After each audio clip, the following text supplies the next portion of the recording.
Hello guys, and welcome to another walk and talk video. I am at Rivington Pike. I'm going to get myself up to the top and check it out. It is a gem in Lancashire.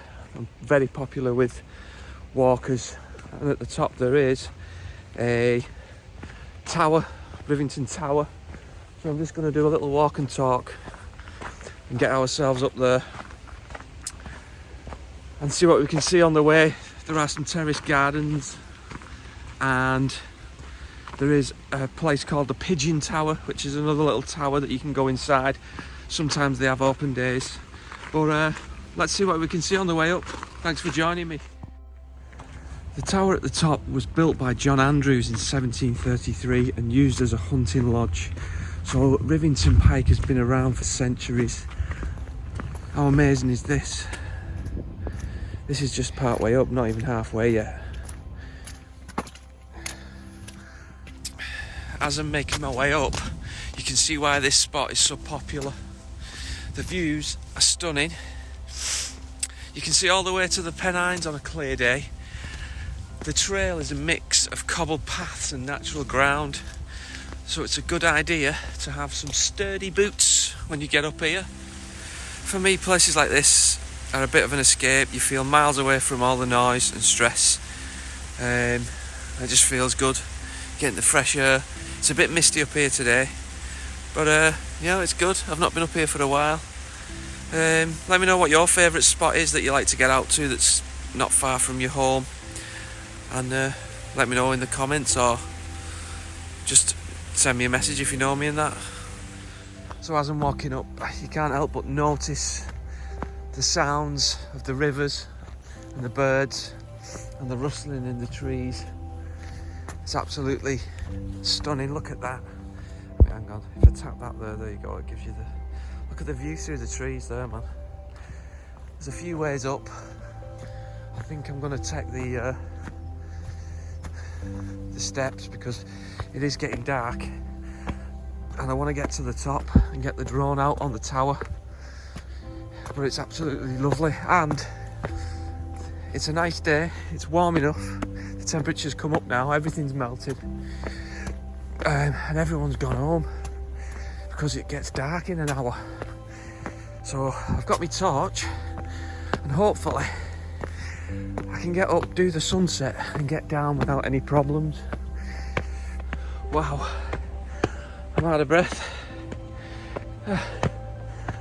But these old paths and the cobbled stones down there, whoo, used to be used hundreds of years ago by the farmers and the hunters, and not much has changed really, apart from they've laid new stones over time just to maintain the pathway as well. I'm out of breath, and obviously they've put these safety rails up so you don't fall down there. But yeah, let's keep going. As you walk through the terrace gardens, you're stepping into a bit of history. These gardens were designed by Lord Leverhulme, the industrialist behind the famous Lever Brothers Soap Company.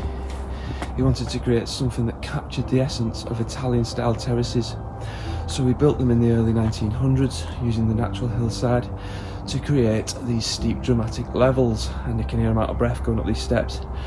The gardens are full of paths that weave through vibrant plants and flowers, with the stone steps leading up to different levels. There's a sense of peace here, with the layout offering both scenic views and a little sense of seclusion as you wander through. The garden was carefully planned to complement the surrounding landscape, blending nature with architecture. What's really interesting is the garden's use of stone structures and water features, which were a big part of its design, giving it a Mediterranean feel. Lord Leverhulme's vision was to make the space feel like a retreat, a place to escape the industrial world he was part of, and it is still a beautiful spot to take in today.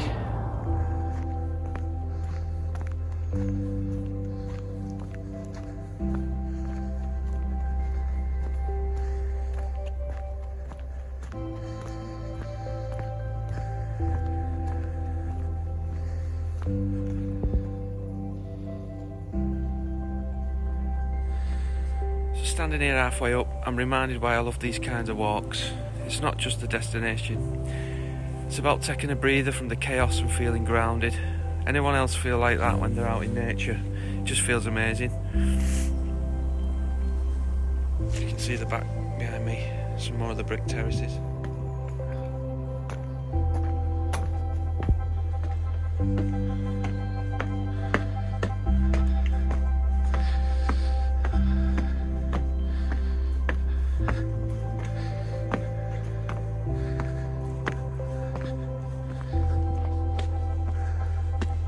So for any of the ghost lovers and the spooky story lovers, there's a bit of a myth to the towers, and apparently the tower is haunted. You know, like everywhere else, it's always haunted, innit? I'm a bit of a skeptic, but it's not for me. But it's one of the local legends, and that in stormy weather you can see flashing lights, which is probably just a trick of the sky and the mind, maybe. I'm not sure. Somebody's left a hat. Should I have it? No, it's not. It's just a cheap hat. Yeah, look, let's get over to the pigeon tower before I go up to the main beacon and set the drone off. It might be a bit too windy for it, but we'll set it off anyway. So this is the pigeon tower. I think they had an open day last Saturday, but I was working, so obviously I couldn't get to it. That's the problem with working weekends. But as it's my week off, I've had to get myself out to here and have a look. Right, so I'm leaving the terrace gardens now, and I'm heading up to the top of Rivington Pike where the tower is. It's a bit steeper, but the views at the top are worth the climb. You can already feel the history around here. It was once, well, the whole area was once part of Lord Leverhume's estate, the Soap brothers, as we said earlier. And it's just amazing to think of all the people that have walked up here over hundreds of years. So the pike itself has been a landmark for centuries. It's thought to date back to the Bronze Age, and the tower at the summit was built in 1732 as a hunting lodge, which we mentioned earlier. It's a proper icon of the northwest, and when we get to the top, the views are incredible. On a clear day, you can see as far as Blackpool Tower and even Snowdonia in Wales, and sometimes Liverpool as well, depending on the weather. So let's keep it going, let's get to the top, but I promise you it'll be worth it. Plus we've got some drone shots coming up to really take in the scenery. Let's crack on and see what the top has in store. Thanks for sticking with me. Give me a like and a share and a follow if you're interested in me videos. I'm starting out doing these, so I'm you know, trying to get used to doing this, the talking and walking, and slowly learning. Thank you for your support and for watching. As we're just walking up now, you can see we're getting close to the tower. It's a bit of a mooch. The sunset looks amazing. We'll set the drone up and see what we can get, and then head back down fairly sharpish before it goes dark.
Right guys, so that was Rivington Tower, Rivington Pike as it's known as, on Winter Hill, or by Winter Hill.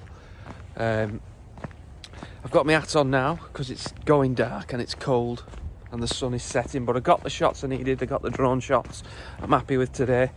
And again, thanks for watching, and if you like what you saw and you want to see more, like and subscribe and help me grow my channel. Thank you, peace, love, take it easy. Okay, something that I've read and I need to find out, but this area used to be controlled by Liverpool Council, and it was left, the tower at the top was left to, well, it was neglected basically, and it was left to just fall to pieces. And I think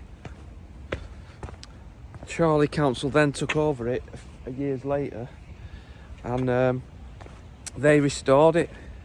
So with Liverpool Castle, the replica just being up the road, I don't know if you've been round here, but there is a replica of Liverpool Castle that was once in Liverpool and is now obviously gone. It's just a big city, but they rebuilt the castle just further down the road here. I'm wondering whether the reason why that happened is because it was under Liverpool City Council's control and it was built during that time. That's something I want to look at, because I have had a look at I've been to the castle and I've had a look at it, and no,